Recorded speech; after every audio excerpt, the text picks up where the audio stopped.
This is what is commonly referred to as the condensing unit, but this is a heat pump system. So here's our condensing unit. This is the electric service disconnect for it. It's laced up nice. Got a picture of that. That's kind of nice, okay.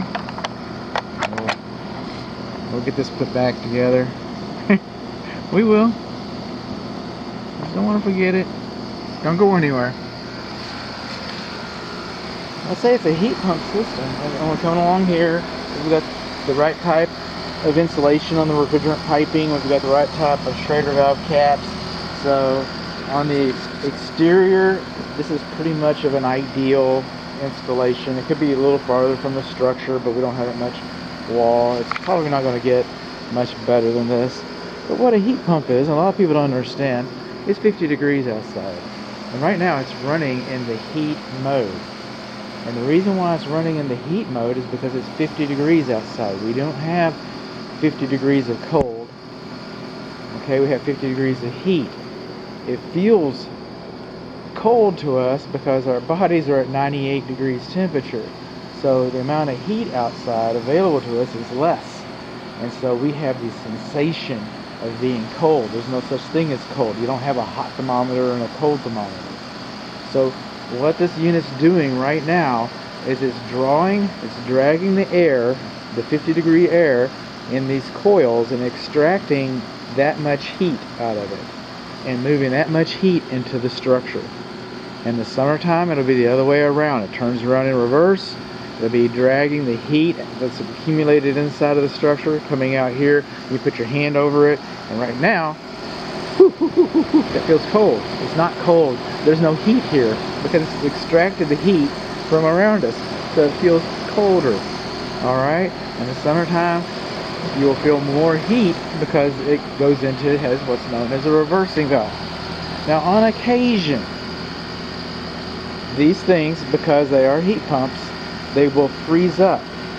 They'll freeze up, and they do that by design because they're taking all the heat out of the air, and then they'll defrost like a refrigerator, and that's a normal process in the wintertime.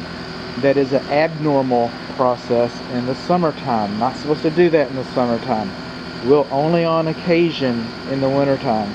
So that's what that's for. If there's not enough heat out here, then what's going to happen is we have an emergency heat. It's a coil inside that'll come on. It's not as energy efficient. Not as energy efficient. But it will come on. We will not do without heat. And for that matter, if this was to break in the wintertime, you have the emergency heat backup. In the summertime, you're just out of luck. You're just out of luck.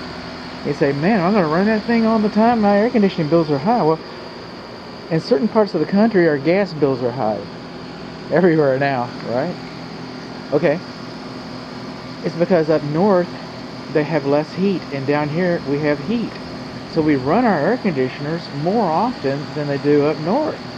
So up north, their electric bills, their air conditioning bills are relatively speaking less. And down here, our heating bills, relatively speaking, are less because we have much more heat. You wouldn't think it today, but we have much more heat down here. And so that's just the way it works. This is actually a very energy efficient, as far as conventional HVAC systems is concerned, this is probably the most energy efficient. Now, we're going to go into some solars or thermal, hydro. You go into some other systems that are not conventional, and you can even bring the price point down farther. But those are expensive systems to install. So, and again, in conventional terms, this is a very economic system. It's 1 year old. The only problem we got with this, because I'm not going to let you get away without a problem. It's not what I do. This is rated for a 50 amp breaker. Where am I? R410A, 4 tons, maximum fuse 50 amps.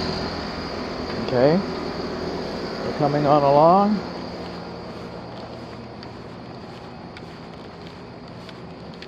Inside the garage. make the tour around here.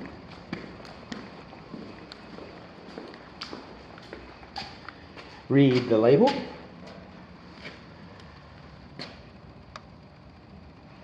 Is that right? 50 amp breaker. Dang, it's properly fused. I don't have a problem. Not at this moment. Okay, so it's even properly fused.